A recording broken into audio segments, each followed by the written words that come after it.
Giles Taylor has achieved what many thought was impossible, designing an SUV for Rolls-Royce, the Cullinan. Rolls design boss spoke with Automotive News Europe correspondent Nick Gibbs. Q. How did designers bring about Rolls-Royceness on the Cullinan? A. It is important for authenticity that we don't seem to style the SUV to apologize for putting the sedan a little bit higher.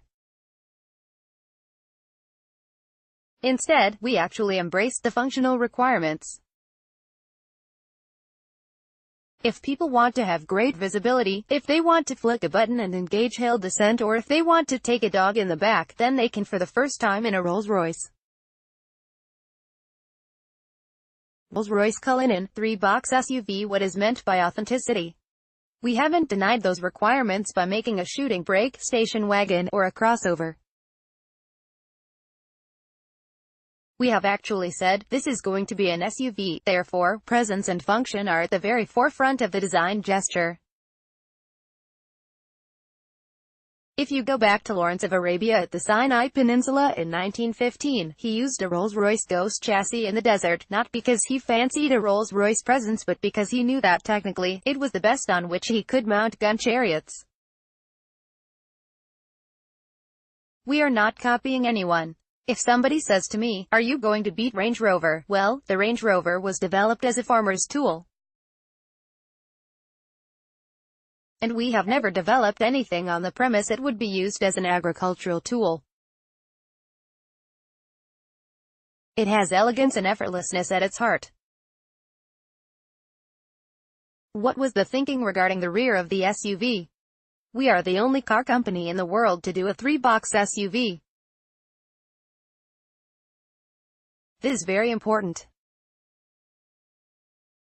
We wanted the staff car, high-bodied sedan approach to encompass the idea that even though you have SUV capability, you should never sit with your luggage or your dog. That is something that happens on the outside of the vehicle.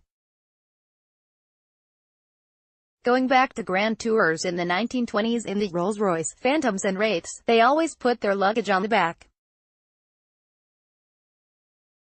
This design speaks of how Rolls-Royce treats the passenger compartment. The sills are finished in black plastic.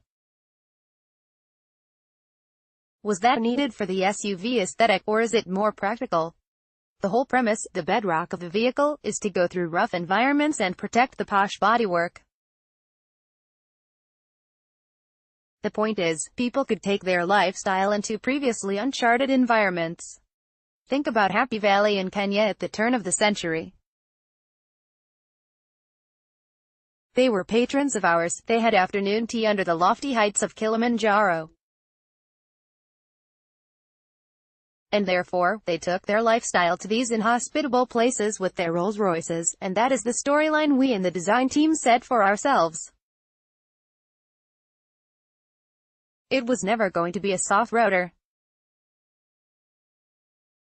The premise is you can now take a Rolls-Royce lifestyle into previously uncharted territory. I could have styled the plastic out, but no, it is there for a reason.